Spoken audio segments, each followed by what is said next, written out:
هر یک دور و زمان متفکران، خادمان علم و فرهنگ، نویسندگان و شاعران خود را به دنیا می آورد. قرن 20 به کشور ما بسیار عالمان برجسته و نوآور و ایجادکار را بخشیده است. تاریخ عالمان و محققان زیادی را دیده است، اما به عده انگشت شمار میسر شده است که نامبردار این پیشه‌ای پرشرف باشند. دکتر علم‌های طب، پروفسور، اکادمیک اکادمی بین الخلقی علوم مکاتب عالی، عالم اپیدمیولوگ، آموزگار، خادم نمایان دولتی و جمعیتی رافیوف میرزا همدم قطب‌الدینویچ از زمره عالمان بود که هر لحظه عمر پرثمر و با برکات خود را صادقانه و شرفمندانه به رشد ساحه طب و پیشرفت جامعه بخشیده است.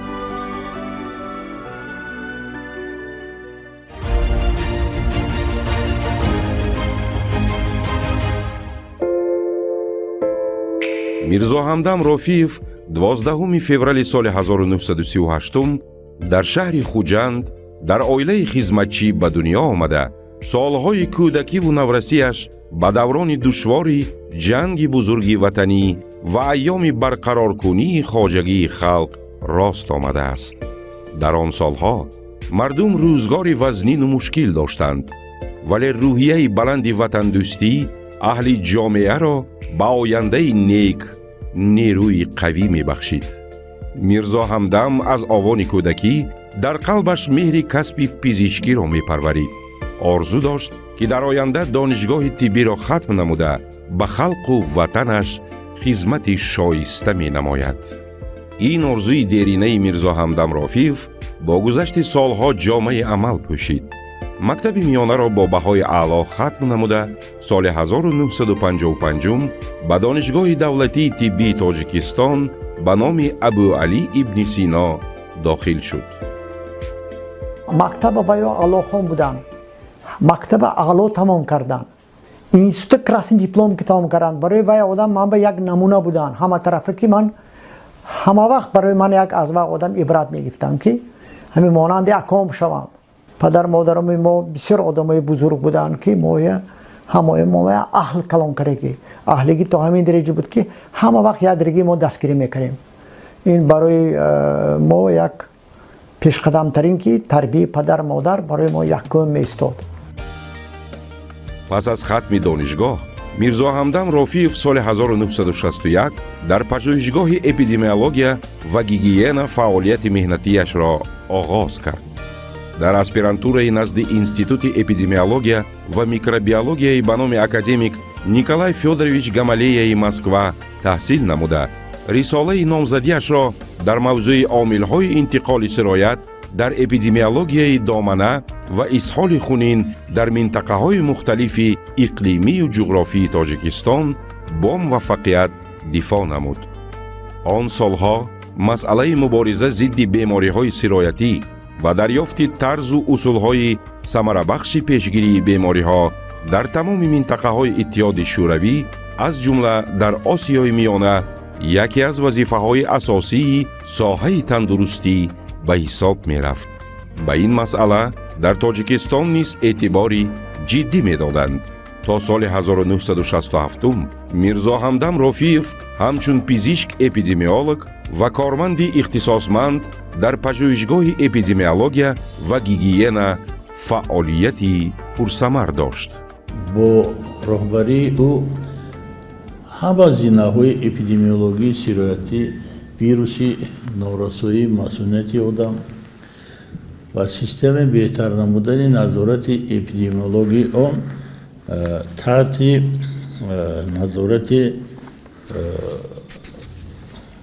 عالمان از آن جمله با راهبری میرزا همدم قطب‌الدینویچ قرار گرفته بود. اینچنین مجموعی سبب‌های اکولوژی و اپیدمیولوژی که باعث سرزنی سرایت‌های اربع ویروس میشوند نیز تحت آموزش قرار داده شده بود و حتی شرایط آب و هوای ناحیه‌های اپیدمیکی آموخته شدند و اهمیت بیماری‌های سرایتی و چراغ‌های ضدی آنها در جمهوری تاجیکستان رو تحلیل کرده برآمده بودند. میرزا همدم قطب‌الدینویچ در برابر سیرکاری و مشغول بودند با کارهای جمعیتی از فعالیت آموزگاری نیز در کنار نمانده بود. فعالیت علمی و پداگوژی رفیف از سال 1963 در آموزشگاه طبی شهر دوشنبه آغاز گردیده، سال 1967 در کافدره بیماری‌های سرایتی به او میسر شد که کورسی اپیدمیولوژی را تشکیل نماید. سال 1970 پیشه پزشکی میرزا همدم قطب‌الدینویچ را به شهر خوجند آورد. با فرمان وزیر تندرستی تاجیکستان او سردختور خدمات ولایتی سانیتری و اپیدمیولوژی شهر خوجند تعیین گردید. در دوام چند سال راهبری رفیف این خدمات به مؤسسه پیشقدم و نمونوی تبدیل یافت. بی‌واسطه یک شخصیتی بودند که سرحرکت، سرمسئولیت و راستی در آن دوره ها ما قریب که همه وقت یک جای بودیم و در موردهایی که بود که لازم اوید هم شب کار میکردیم هم روز و راستی گپ من در فعالیت کاریم یک موردی سخت مانده شده یا که استراحت کردنی شادروان رو ندیده بودم و شوخی کردم میگفتم که من از شما خیلی جوان هستم و لیکن به شما رساندن نتوانسته ایستادم و در حقیقت این اثبات آن بود که این شخصیت سیر غیرت، سیر حرکت بودن.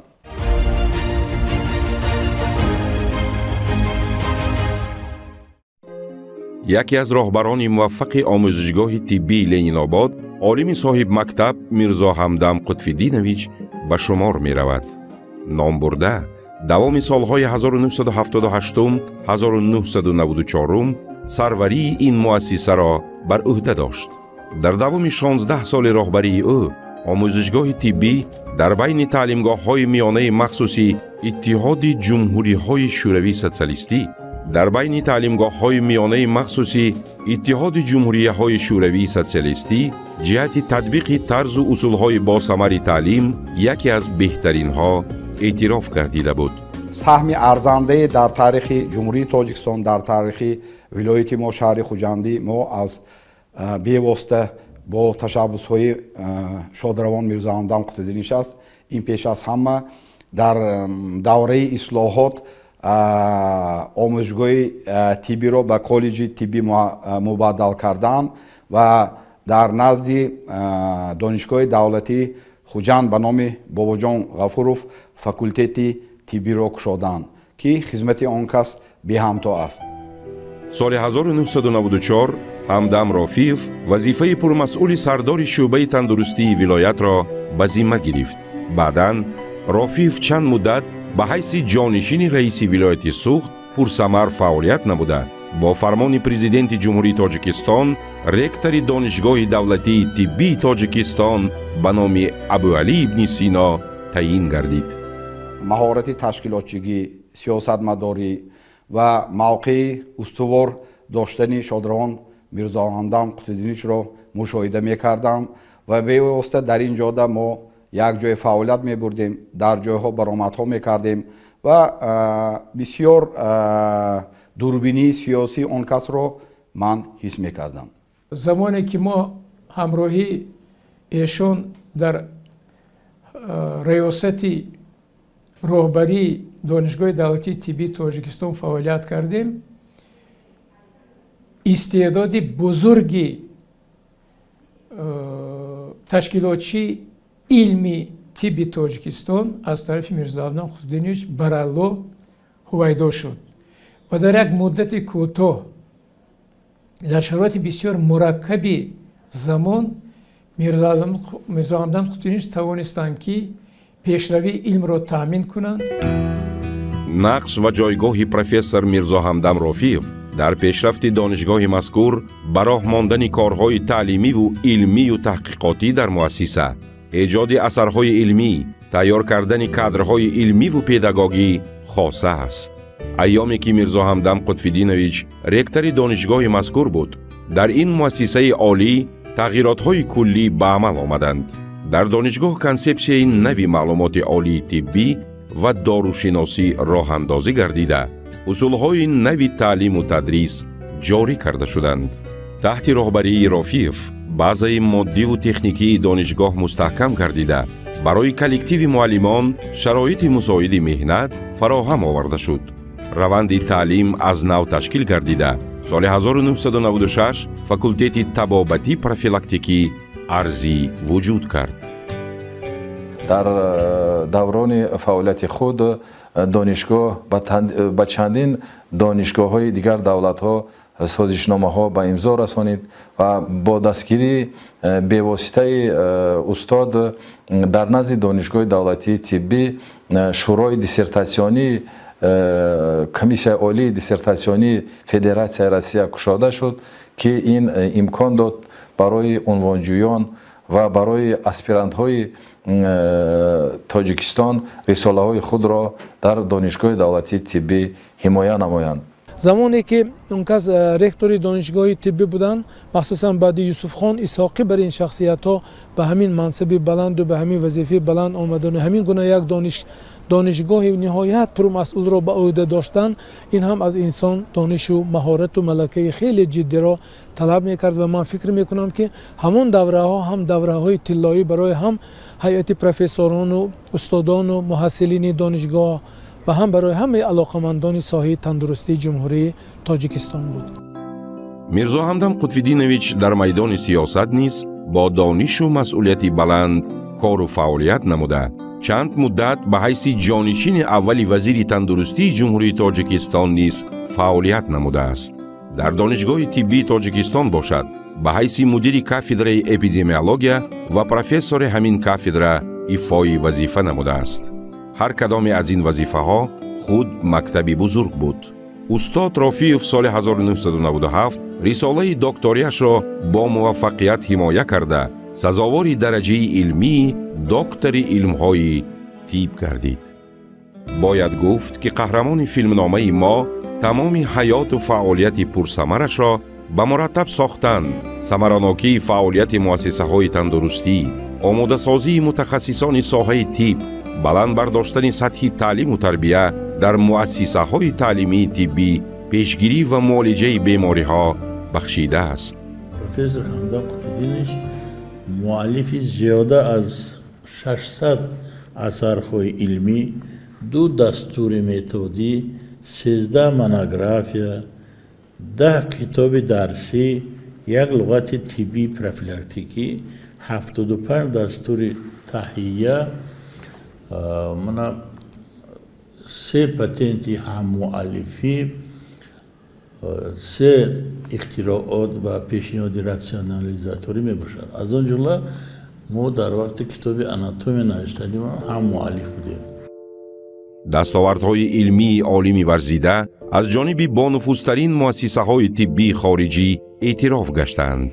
зикр кардан ба маврид аст ки ин марди илмпарвар ба тарбияи мутахассисони ҷавони соҳаи тиб эътибори хело хоса медод. ман фикр мекунам ки ӯ корҳое ки имрӯз устод дар соҳаи тандурустӣ барои рушд ва чӣ муассисаҳои таҳсилоти тиббӣ ва соҳаи илм кардаанд, барои ҳар як корманди соҳаи тандурустӣ, ба ҳар як олими соҳаи тандурустӣ раҳнамост ва ҳар яке мо вазифадор ҳастем ки монанди устод барои рушди соҳаи тандурустӣ, илми тиб саҳмгузор бошем. мактаби илмии устод Рофиев дар дараҷаи баланд мебошад. он кас дар ҳаёти худ зиёда аз 20 нафар докторони илм, зиёда аз 40 нафар номзадҳои илмро тарбия намуданд, ки ҳоло дар соҳаҳои гуногуни тиб кор мекунанд. меҳнати содиқона ва бурдборона, нияти поку назари амиқ, ҷасорат ва садоқат ба пешаи интихоб карда Мирзо Ҳамдам Рофиевро дар тамоми гӯшаву канори кишвар ва берун аз он соҳиб эҳтиром гардонидааст. хизматҳои шоистаи профессор Мирзо Ҳамдам Қутбиддинович бо ордени шараф дараҷаи дуюм, ордени нишони фахрӣ, медали собиқадори меҳнат, ифтихорномаи фахрии шӯрои олии ҷумҳурии Тоҷикистон, аълочии тандурустӣ, کارمندی خدمت‌نشان‌داده تندرستی جمهوری تاجیکستان قدردانی شده است. میرزا همدم رفیف با مدال طلا و ستاره کلان طلای به نام آلبرت شویتزر در ساحه علم و طب مکافاتانیده شده است.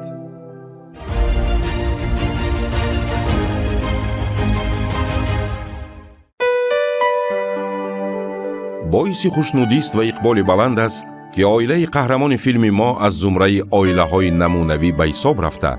فرزندان خوش‌طالع در این نهاد پاک و آرامش کمال یافته، شکوه و نصرت زندگی را از آنجا دریافت کردند. لطافت و ملاحت و نزاکت روزگار، فیروزی و فرخی، شادمانی و شادکامی از زن و شوهر وفادار وابستگی قوی دارد. نام نیکشان نه تنها در حدود تاجیکستان بلکه به تمام جهان پخش شده است. خصلت‌های خوبشان به فرزندان و نبیره‌هاشان میراث مانده است. افتخار دارم که خواهر چنین شخص بزرگ هستم. من به تقدیر خود بسیار شکرانه میگم، منتدار هستم که در اولاد بزرگی میرزا بهادرفا و رفیف‌ها تولد شدم و یکی از شخصان معتبر با معرفت صاحب علم این تقاجان من بودن، میرزا همدم قطب‌الدینویچ رفیف. در آن جوانی هنگام من میرفتم پیششان یا تکلیف میکردم در مهمان دوستیشان، بها نبود. آزادگی، انتظام و به دانش سرطلب سخت بودن. در آینده این بسیار برای من یک تکرسی حیاتی داد. میرزا همدم و بشارت خان سال 1963 با هم رشته تقدیر پیوسته 4 فرزند را به کمال رسانیدند. بشارت خان نیز به حیث دکتر اندوکرینولوگ سالهای طولانی در مرکز ولایت با طبابت بیماران مشغول بود. فرزندان آنها زرینه خان، عزیزه خان، میرزا امان و زمیره خان همه صاحب کسب و کار بوده، مثل پدری بزرگوارشان به مردم صادقانه خدمت میکنند. من گرچنده که در عائله طبیب که اکثر کسب طبیبی داشتم به وای رسیدم، لیکن در وقت انتخاب کسب پدرم فکر من را دستگیری کردم و با دوی پدر و مادر امروز من در این وظیفه پرمسئول و در خدمت خلق و وطن خدمت کرده ایستادم. اون شخصانی که با پدرم هم صحبت می شدن و کار و فعالیت می کردن، یکی از خصلت های پدرم همین بود که به خود آدمان را جلب کرده می توانستند. جلب کرده می توانستند با فکر خود، به فکر خود را اون مسائلی که ضرور بود معرفی کرده، سخن کرده، همه وقت درستی اون مسئله رو پیشنهاد کرده می توانستند. پدر که همه وقت نصیحت می کردند و می گفتند که دستگیری شخصانی که در حیات درمانده است و عموما شخصانی که به تو مراجعت میکنند ضروریتی به آنها یاردم یا دستیاری هست، هم وقت از تو وابسته باشد، همین چیز رو هم وقت دستگیری کن. اون کس اولین معلم و تربیتکار و ستون خاندان ما بودند که در حیات و زندگی هر یکی ما فرزندان نقش مهمی را اشغال کردند. پدرم بودند که دست من رو داشته به راه راست هدایت نمودند. آره، پدر بزرگوارم هدایت کننده روح درخشان، روزنده چراغ معرفت بودند. او شخصی بودند که ما را از علم و ضیا بهره‌مند گردانیدند. پدر بزرگوار ما رفیف همدم قطب‌الدینویچ عالمی شناخته زمان خود و امروز می باشند. آن کس خادمی دولتی. بسیار هم تلاش ها کردند برای دولتی حقوق بنیاد مایان. من از آن افتخار دارم که چنین پدر سرور ما بودند، غمخوار مهربانی همگان بودند. من فخر میکنم که من فرزند عالمی بزرگ هستم و میخواهم که همیشه روحشان شاد باشد. در جدول و نقشه سیرکاری خود بعضی روزهای استراحت می‌یافتند. یک دو روز استراحت یافته به شهر خوجند، به وطن خود، به مکان خود می‌آمدند. لیکن استراحت نمی‌کردند، دم نمی‌گرفتند، آماده به خانه خواب نمی‌رفتند. از همون ساعتی که قدم خود را به خوجند می‌ماندند، اول با زیارت گذشتگان می‌رفتند. بعد بیماران را معیوبان را خبر می‌گرفتند. خیش و تباران، خواهر و دادرها و بعد تنها بیگاهی کرده به خانه در آمده می‌آمدند. حرکت می‌کردند که با همه دیداربینی کنند. این یک خصلت عجایب آن کس می‌باشد. در خانواده رفیف‌ها حالا 13 نبیره و 6 ابیره به کمال رسیده. نامبردار و دوام دهنده کاری پرشرفی بابا و مادرکلانی خود هستند. در جوانیم نهایت بر وقت از پدر و مادر محروم شدم و در اویلی رفیف ها من نخست کلین حساب می شوم و در همین اویله من پدر و مادری خود را دریافت کردم. در حقیقتم خامدان قطب‌دینچ رفیف داده جان به من مهر پدری داده توانستند. دایم به راه راست هدایت میکردند، دایم نصیحت های خوب میگفتند. از بس که کلینی خانه که هستم، از کار و پیکار آن کس دایم من با خبر بودم. چه خیلی که در خانه خود رو اگر در جمعیت یک شخصیت سختگیر، شخصیت کاردان، پردان باشند، ولی در اوله یک پدر مهربان بودند. مناسبت نهایت عاقلانه داشتند. در حقیقت مرا در حیث دختر قبول کرده بودند.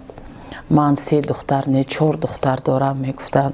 در عرفیت میگویند که میراث پدر خواهی کسب پدر را آموز. من در عائله دکتر تولد شدم و با نصیحت بابای بزرگوارم دکتر شدم. برابر طبیب بودن آن کس نصیحت میکردند که برای کاری علمی نیز مشغول باشم. آرزوی این انسانی معرفت پرور را در عمل تطبیق نموده من رساله علمی خود را حمایه کردم و نامزد علم‌های طب گشتم. من افتخار میکنم که نبیری چنین مرد عاقل و معرفت پرور میباشم.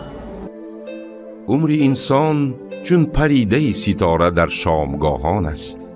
با یک چشمک زدن زود می گذرد، اما مهم در زندگی پس از خود گذاشتنی نام نیک و عمل شایسته است. اگر عمر به میرزا همدم رفیف وفا می کرد شادروان، امروز به سن تبرکی 85 قدم می نهاد.